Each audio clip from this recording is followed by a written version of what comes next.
Bonsoir les belles âmes, ici c'est Veitiaré, nous sommes le 13-09. C'est vrai que j'ai perdu l'habitude, je vous avais montré avant, j'avais pris cette habitude. 13-09, aujourd'hui 21h31, et j'avais envie de vous faire un tirage express sur les énergies, je parle bien des énergies du mois d'octobre. Donc, avant de commencer, petit rappel rapide aussi, je pratique la médiumnité depuis fin 2019, on va dire mon réveil. J'avais bien des intuitions et des sensations que j'ai étouffées. Et je me sers maintenant de ce réveil pour écouter les messages qui me sont donnés de différentes façons et vous les retransmettre au mieux et toujours avec le cœur, avec des supports, quels qu'ils soient. En règle générale, je prends des lames, que ce soit tarot ou oracle, mais pas que. Dans tous les cas, je ne suis pas tarologue, je ne suis pas, j'allais dire oracle. Je ne suis pas tarologue, je ne suis pas, ah, j'ai perdu le mot, tiens. Cartomancienne, je pratique pas non plus le béline, etc., etc. Donc c'est vraiment, ce sont vraiment des supports pour canaliser, c'est tout. Ok. On va commencer par une barre de son. Ça fait aussi longtemps que j'en ai pas fait. C'est parti.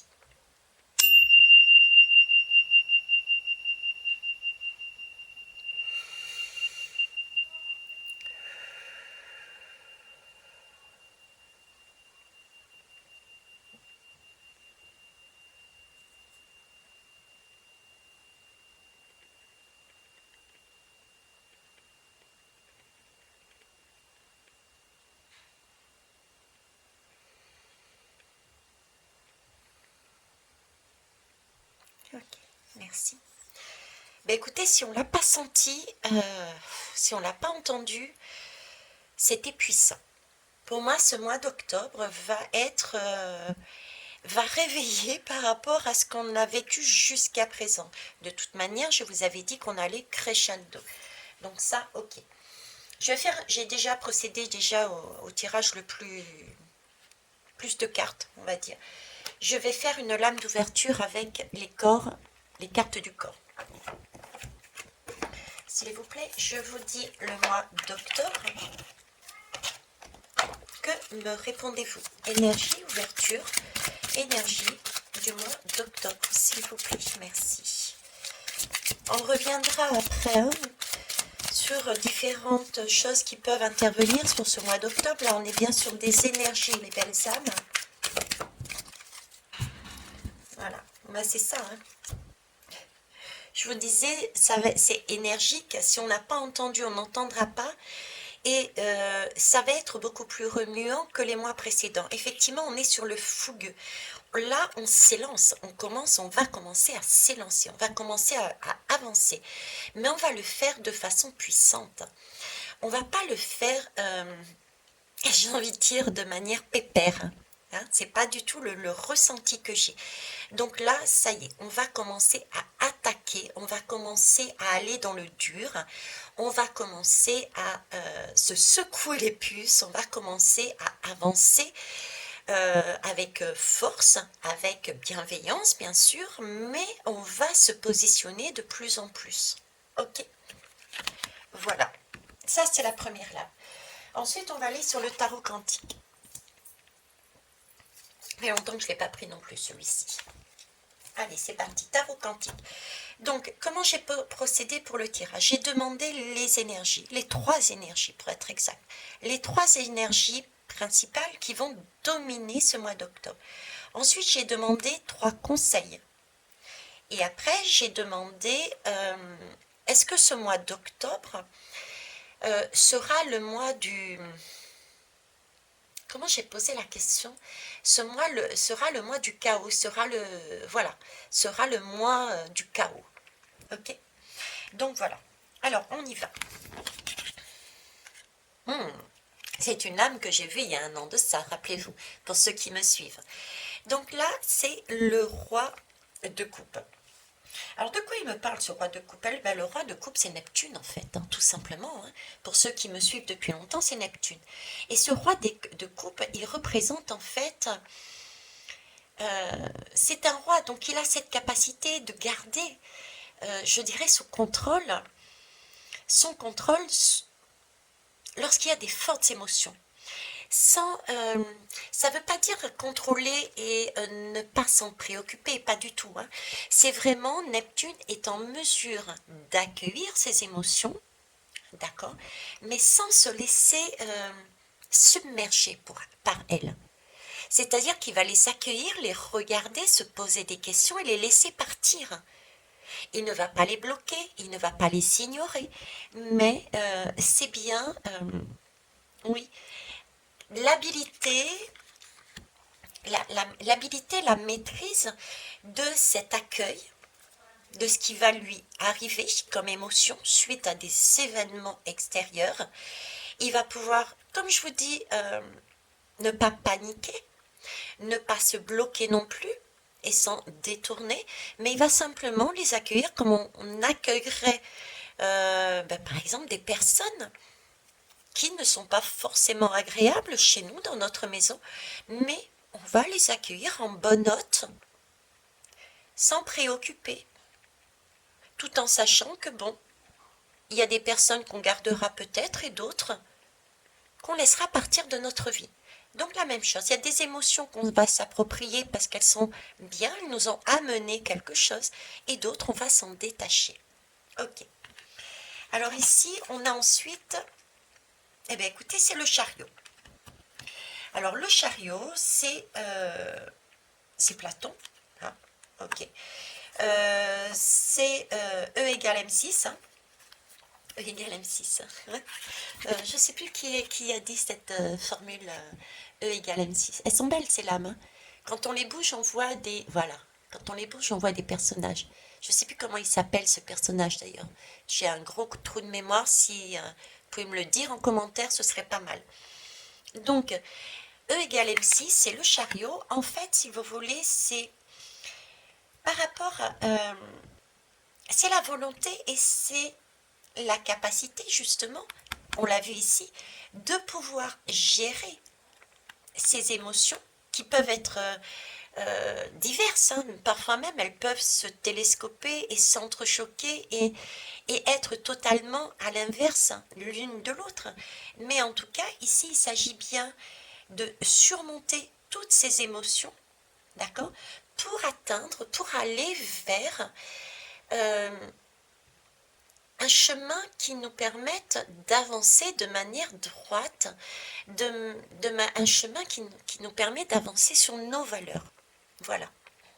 Ok. Donc là, des émotions qu'il va falloir maîtriser. Il va falloir ici, avec ce chariot, avancer suite à cet impact, à ces émotions qui vont nous être amenées. Il va falloir garder la maîtrise de son chariot, c'est-à-dire ne pas se laisser submerger par ses émotions et pouvoir avancer sereinement sur son objectif, sur ses valeurs, sur le chemin que l'on souhaite. Ok. Quelle est la troisième énergie? Ici, on nous parle du 4 de coupe. Alors, je vous le montre. Alors, le 4 de coupe symbolise ici, vous voyez, c'est comme si on ne voyait pas quelque chose. Il nous manque une coupe là. Il y a quelque chose qu'on ne voit pas. Il y a quelque chose, on a l'impression de rester, de faire du surplace. On a l'impression de passer à côté de quelque chose. C'est comme si, vous voyez, là, bon, ok, on a accueilli, on a géré notre chariot. Hein, on a été super fort quand même, pouvoir se rester centré sans se laisser submerger par les émotions en gardant nos valeurs et notre chemin, d'accord? Mais là, ce cadre de coupe, il me dit, mais quelque part, on reste au point mort. C'est comme si on avait loupé un épisode. Donc, visiblement, il y a quelque chose qui ne nous permet pas d'avancer autant qu'on le souhaiterait. Sur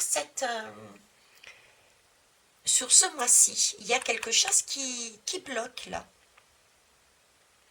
On peut se sentir soit fatigué d'ailleurs, du coup, Parce que vu l'énergie qu'on a mis là et ici, on peut se sentir fatigué, on peut se sentir frustré aussi, hein.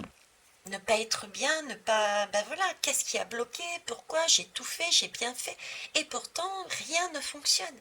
On peut avoir cette énergie là-dedans avec ce 4. D'accord. On va aller voir les conseils. Alors,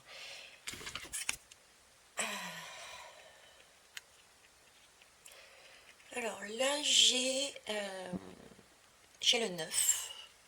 Oui, parfois, j'ai des difficultés, des fois, à voir ce chiffre écrit à la romain comme ça. Donc, j'ai le 9. Le 9, qui c'est? Le 9, c'est l'ermite. Le 9, c'est l'ermite. Ok. Alors, le conseil par rapport aux énergies du mois d'octobre serait l'ermite. L'ermite, il nous parle de quoi? Il nous parle de... Ben, quelque part, oui, si on a ce sentiment d'être bloqué, de ne pas pouvoir avancer, l'ermite intervient effectivement, justement. Il nous dit de nous contempler, de nous regarder, de nous explorer intérieurement. Euh, mais c'est une exploration dans le calme. C'est un moment de pause et presque de retrait, de solitude, presque, pour aller voir à l'intérieur de nous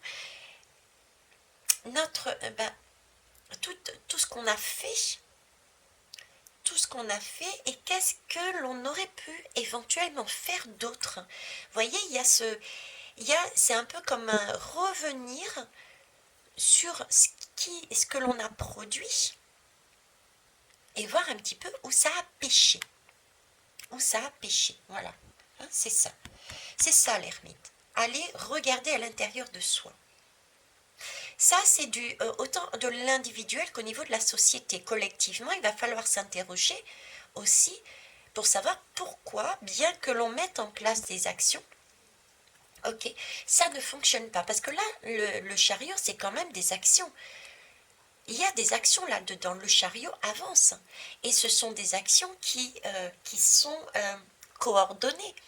Donc, logiquement, action coordonnée, c'est pas quelque chose qui part dans tous les sens. Ça devrait, on peut dire que ça devrait fonctionner.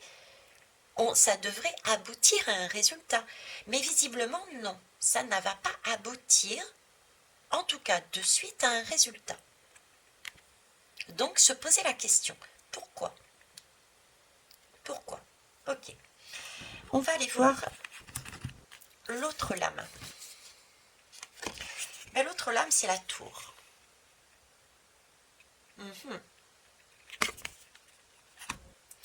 La tour. C'est bizarre, mais enfin c'est bizarre. Il n'y a rien qui est bizarre. Hein. Il n'y a rien qui est bizarre. Mais là, j'ai quand même le chariot et la tour. C'est comme si notre action, ce que nous allions mettre en place,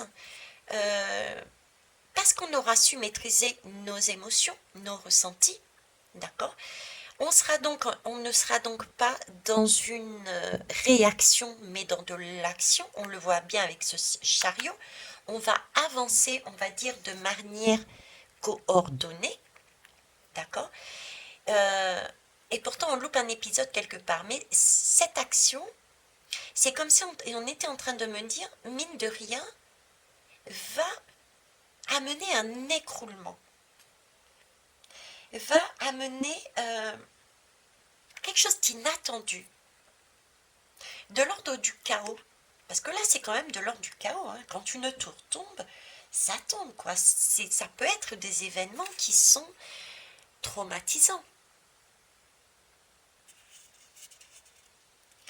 Mais ce sont des événements qui, on le sait bien, j'ai fait une guidance dessus, ce chaos va nous permettre, quand on y est, d'aller puiser dans la sagesse des anciens et de remonter avec quelque chose de beau.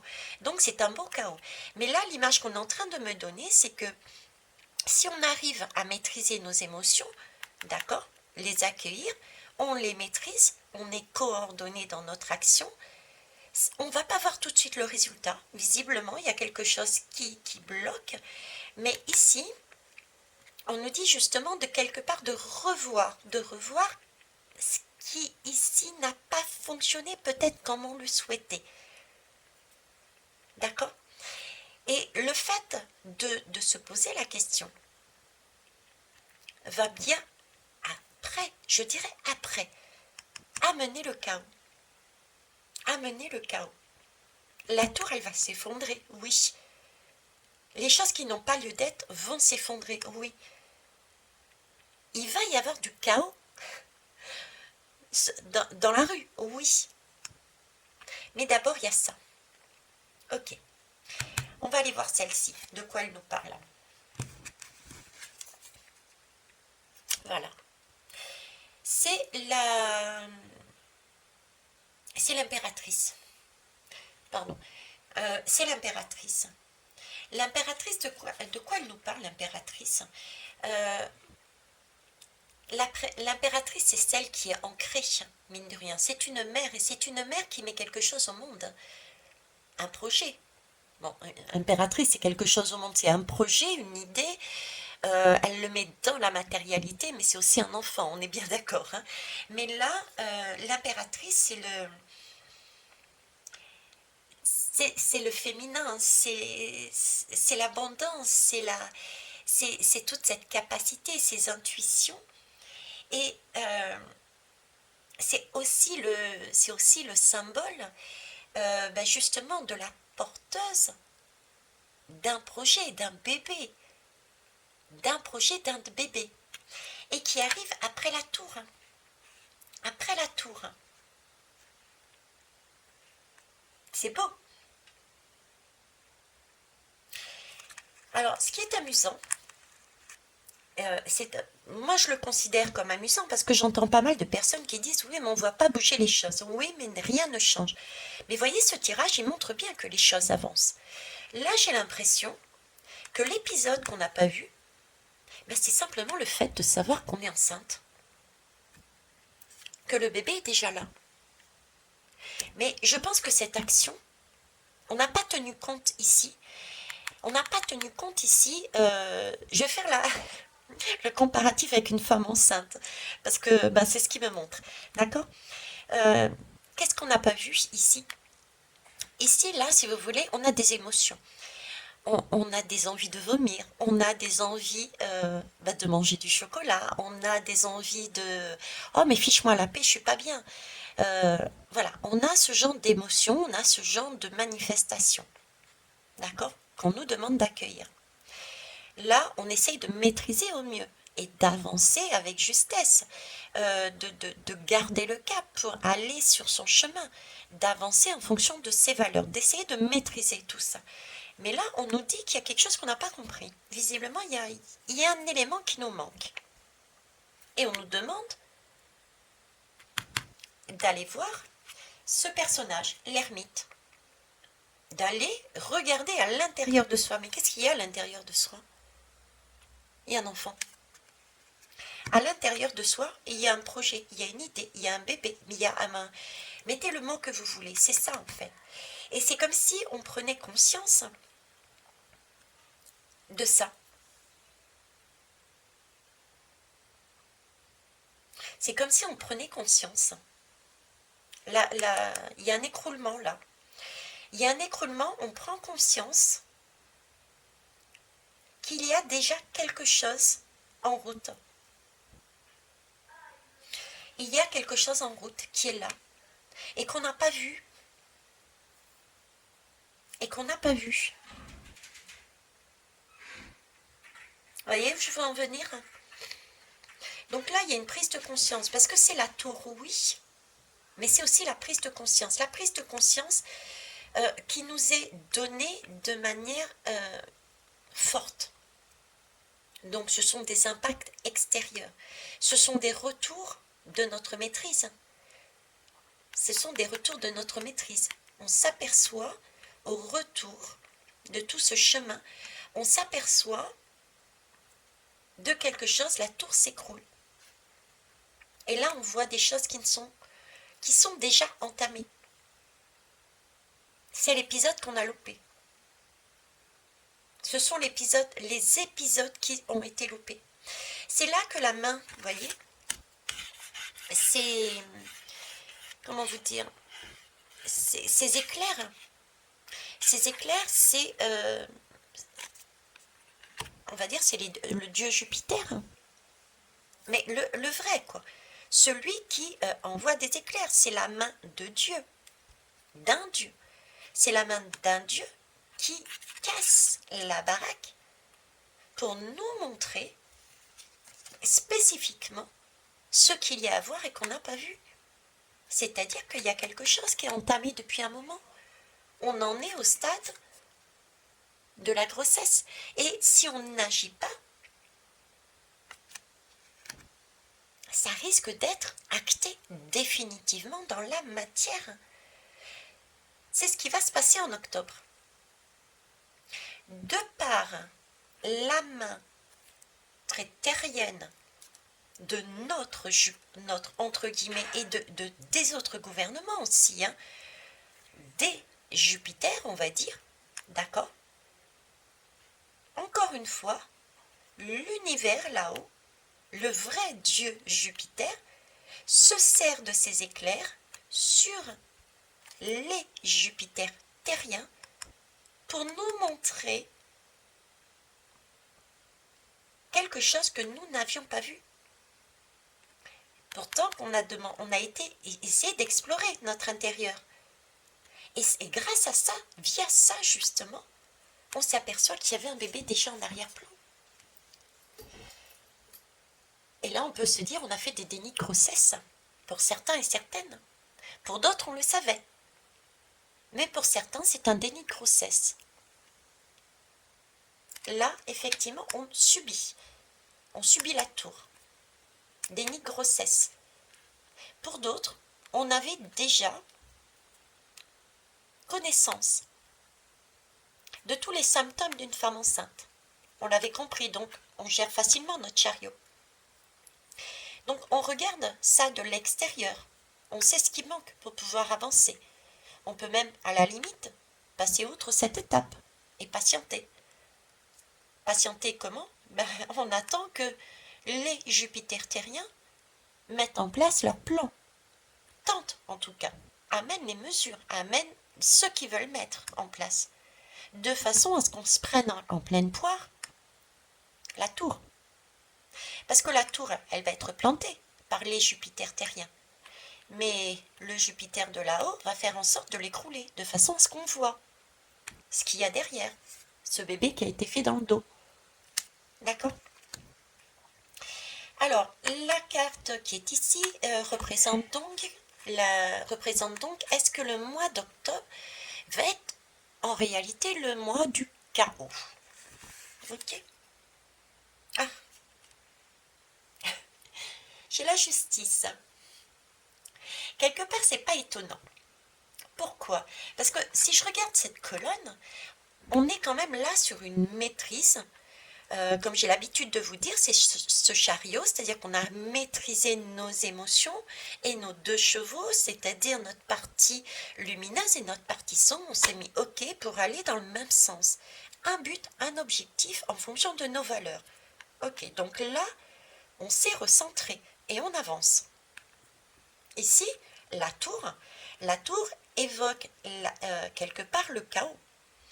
La tour amène un chaos. Donc ce chaos, il est là comment? C'est le décès et la renaissance. Il y a cette idée là-dedans. Il y a aussi cette idée d'équilibre, à savoir que ici, cette tour est posée de manière matérielle par des humains et l'orage, c'est l'univers qui met son grain de sel dans ce qui est posé de manière matérielle par les hommes, par les Jupiters. Donc là, il y a bien une justice. Alors ça peut être la justice humaine, tout simplement. Il peut y avoir une comment vous dire? Il peut y avoir des actions qui sont faites en justice qui temporisent, qui adoucissent, qui rééquilibrent ce qu'ils souhaitaient mettre. Donc qui amoindrissent l'impact. D'accord? il y a cette justice-là. Donc, on est vraiment sur une colonne, mine de rien, équilibrée. D'accord? Donc, est-ce que, ma question était tout de même, est-ce que nous sommes, pour le mois d'octobre, dans un mois de chaos? Dans un mois de chaos, la justice intervient tout de même quand il y a des moments, justement, de confusion. Quand il y a,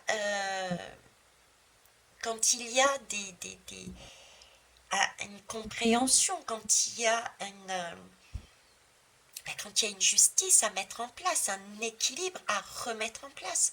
Donc je dirais que la justice intervient après un certain chaos.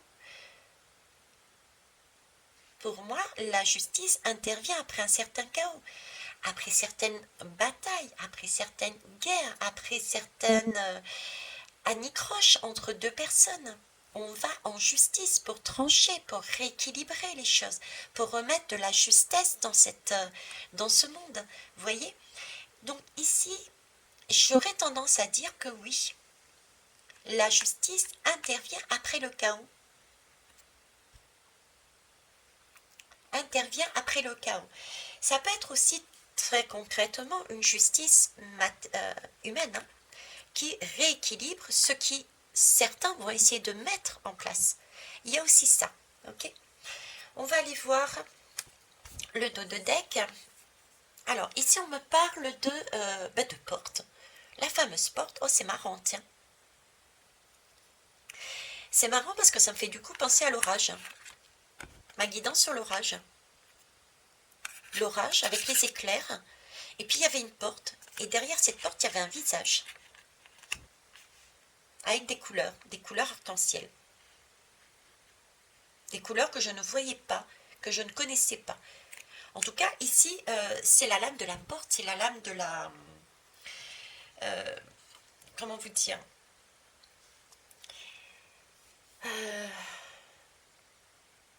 Pour être plus juste, en fait, c'est celle qui précède. C'est celle qui précède. C'est qui précède l'ouverture. Vous voyez, c'est pas l'heure de l'accouchement, mais c'est quasiment la fin d'un terme. C'est quasiment la fin d'un terme. C'est comme un réveil de l'âme. Un réveil de l'âme, c'est ça y est, on commence à comprendre, on commence à voir que c'est le jour J. On a les contractions. On a les contractions, on ne va pas tarder à accoucher. On a les contractions. C'est vrai, c'est vraiment ce réveil, quoi. Et après, j'ai la porte. J'ai la porte qui ouvre et l'enfant sort. Ok? Là, j'ai vraiment, c'est la lame de jugement. C'est celui ouais, qui secoue, qui secoue notre âme, qui secoue nos consciences. C'est celui qui nous amène une certaine compréhension, quoi. Une certaine compréhension. Là, on a une tour qui nous a mis en conscience de par le choc. On rééquilibre, on prend conscience, on acte les choses. D'accord? Donc, on met, je dirais, des mots sur ce qu'on a vécu. Avec cette lame, on met des mots sur ce qu'on a vécu. Une compréhension différente, mais beaucoup plus puissante. C'est de l'ordre de la résurrection. Vous voyez, c'est de l'ordre de la résurrection. Voilà, c'est de l'ordre de la résurrection. Bah, tenez. Vous voyez, là, la prise de conscience, le réveil est tellement fort, puissant, qu'on ne peut faire autrement que d'utiliser cette lame de la mort. Et on se regarde, c'est une double mort. Quelque part, c'est une double mort. C'est bizarre, hein? C'est... Là, on a des choses à se délester. Là, on est obligé de se regarder. On n'a pas d'autre choix que de se regarder et on est avec ces deux lames, on est presque dans l'obligation, je dis presque, hein, parce qu'on a toujours notre libre arbitre, mais on est presque dans l'obligation de dire je n'ai pas le choix que de me regarder et de lâcher quelque chose. Si j'ai besoin, si je veux avancer, il faut que je puisse me remettre en question. C'est presque une question de, oui, de résurrection, de survie, je dirais. C'est de l'ordre, je sens que ça vient, et si je veux me libérer, ben, il va falloir que je pousse, il va falloir que j'agisse, il va falloir que je laisse partir ce qui est à l'intérieur, ce bébé, qui le lâche, qu'on le lâche. Vous voyez, on ne peut pas garder, on ne peut pas tout garder. C'est ça. Et on va finir par cette lame. Ah, une mineure qui s'est glissée dans les majeures. Non, même pas. Non, non, c'est bien une majeure. Ok. Je n'irai pas plus loin. Non. C'est bien une majeure. Alors, cette majeure, de quoi elle nous parle? C'est l'empereur. Oh, c'est bizarre. Ici, on a Jupiter matériel et ici, on a l'empereur. Et on peut aussi appeler Macron l'empereur. Je l'ai entendu parler. Donc, on a doublement le macaron. Ok. Donc, qu'est-ce qu'il nous parle, lui, cet empereur? Cet empereur, qu'est-ce qu'il nous dit? Et il nous parle la mort. On nous parle de l'empereur, on nous parle de la mort. Se regarder. C'est comme si l'empereur Macaron se regardait et voyait bien. Soit physiquement, il sait que c'est fini pour lui, il va falloir qu'il abandonne quelque chose. Soit c'est effectivement un décès réel, physique. Je vous ai dit, c'est une des deux énergies. Mais là, il y a bien quelque chose, il le sent. Hein? Je ne dis pas que c'est en octobre qu'il part. J'en ai marre de vous donner des dates et vous me les prenez à la lettre. Comme je vous ai dit, les guidances qui ont été faites il y a 1 an commencent à se réaliser maintenant seulement. Donc, je ne dis pas de date, mais on commence à arriver sur ces énergies-là. D'autant plus que là, c'est le mois d'octobre, et là, j'en suis dans le paquet sur le côté. Donc, c'est pas maintenant. D'accord? Mais on peut prendre le message comme quoi ce Jupiter, d'accord, cet empereur, c'est qu'il va décéder, qu'il va devoir se transformer, qu'il va devoir changer. Ok? Cet empereur évoque aussi une nécessaire, nous annonce qu'il y a quelque chose qui va se transformer et qu'il y a une nécessaire reprise. Parce qu'à la base, l'empereur c'est une belle énergie, hein. On a un empereur négatif pour l'instant, oui, mais l'empereur, à la base, c'est une belle énergie. C'est tout de même un masculin qui évoque l'ordre social. Il est là pour faire régner un certain ordre, mais il n'est pas là non plus pour imposer. D'accord? Donc il y a bien ensuite quelque chose qui va revenir, je dirais presque à la normale, quelque chose que nous n'avions pas eu depuis longtemps. Vous voyez, ce sentiment de retrouver au fur et à mesure quelque chose d'un peu plus apaisant et de plus logique. C'est comme si, pour moi, c'est pas tout de suite. C'est pas des énergies de tout de suite. Je le vois plus sur la fin d'année, voire le début d'année prochaine. J'ai vraiment un mouvement crescendo, encore maintenant. On s'élance simplement. On s'élance. Et ce qui me montre ici, c'est plus des énergies pour moi de début d'année 2023. On en est là. On en est là. On n'a pas encore accouché. On a tout ça à faire. D'accord?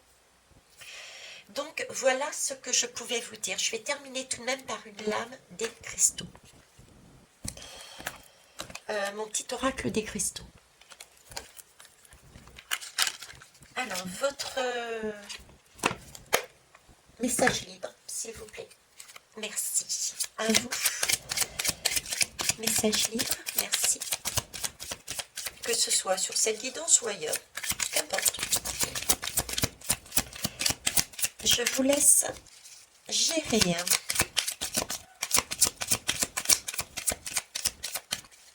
Oh, ça cherche en tout cas. Merci. Dos de deck. Ok. Dos de deck. On est avec la Kunzite. Je vais me contenter de lire, d'autant plus que je n'ai pas la maîtrise, tout comme ma collègue de la chaîne de Cristal Rubia, la maîtrise des cristaux. Ok. Donc, je suis avec la Kunzite. À mon avis, c'est plus un conseil déjà là, parce qu'on me parle de loyauté. Loyauté avec qui? Avec soi-même et avec loyauté sociétale, on va dire. Cette loyauté, c'est quoi? C'est respecter au maximum ses valeurs. Je respecte mes valeurs de cœur. Pas mes valeurs d'argent, pas mes valeurs d'ego, c'est pas ce genre de valeurs, c'est des valeurs de cœur. Je respecte mes valeurs de cœur et je les communique autour de moi. Je m'autorise à être cette personne unique et sensible. Donc être loyal face à soi, mais ne pas hésiter à en parler autour de soi, toujours dans la bienveillance, dans le respect. Jeter la petite graine en fait, d'accord? Alors, voyons voir les deux autres. J'ai la calcédoine bleue. On dit de moi que je suis la pierre des orateurs. Je vous parlais de communication avec cette Kunzite, mais je vous disais que cette communication devait être faite avec une toute bienveillance. C'est ce qu'ils nous disent ici. On dit de moi que je suis la pierre des orateurs. On dit aussi que j'assouplis les idées et ouvre l'esprit. Où en es-tu avec ces notions de fluidité?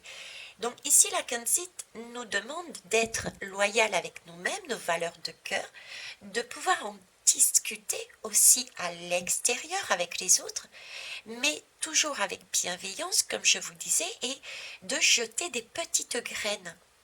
Ce qui va permettre, comme ils disent ici, d'ouvrir l'esprit à un moment donné ou à un autre. Ne jamais insister. Chacun a une étape à vivre peut-être avant de récupérer cette graine et de la faire pousser. Ce n'est pas forcément perdu la graine que vous lancez. D'accord? Mais il faut le faire avec une totale fluidité. Ne pas être dans l'insistance, ne pas être dans le rôle d'un Jupiter, dans le rôle d'un empereur mode dictateur. Sinon, c'est recommencer le cycle que nous avons là actuellement. Ok. Et ici, voilà, le quartz rose. Comme une caresse enveloppante, je suis doux, réconfort et un apaisement de tes appréhensions. Délicatesse. Oui, on a aussi cette notion, si vous voulez, pour ceux et celles qui s'en sentent capables, de pouvoir accepter, de pouvoir s'autoriser à guider les personnes qui en font la demande. J'ai bien dit les personnes qui en font la demande. D'accord? D'y amener justement tout le réconfort et l'apaisement. Parce que la tour ici peut pour certains et certaines être violente. Comme je vous disais, comme je vous expliquais ici, le sentiment de cette lame qui nous disait mais j'ai loupé un épisode, ben oui, effectivement, on a loupé un épisode, on est enceinte et on n'a pas vu, il y a un déni de grossesse, je vous disais. Donc il y a bien des personnes qui vont être sur ce schéma, qui sont avancées jusqu'à présent pour X raisons, et c'est pas notre problème. Sans voir ce qui se passait derrière le voile. Elles avaient encore ce voile devant les yeux. Et c'est peut-être à ce moment-là que ce voile va se déchirer. Donc il faut être tout en délicatesse, en fluidité et en loyauté de nos valeurs de cœur pour tendre la main et prendre celle des personnes qui vont venir à nous parce qu'elles auront besoin d'être guidées, elles auront besoin de réconfort, d'apaisement, parce qu'elles auront des craintes. Parce que ceux et celles qui auront fait tout ce chemin, elles vont seulement le débuter là, maintenant. Donc ce ne sera pas l'heure de dire j'avais raison, je t'avais dit. Pas du tout, c'est pas là l'esprit, d'accord? Donc voilà ce que je pouvais vous dire dans un premier temps. Et ici on me parle de lâcher prise, hein, avec la jade. Ok? Donc Neptune, lâcher prise. Mois d'octobre, le mot d'ordre, je dirais, c'est lâcher prise. Laissez couler. Laissez couler, soyez spectateur, d'accord? Ok? Euh, donc voilà ce que je peux vous dire sur les énergies du mois d'octobre.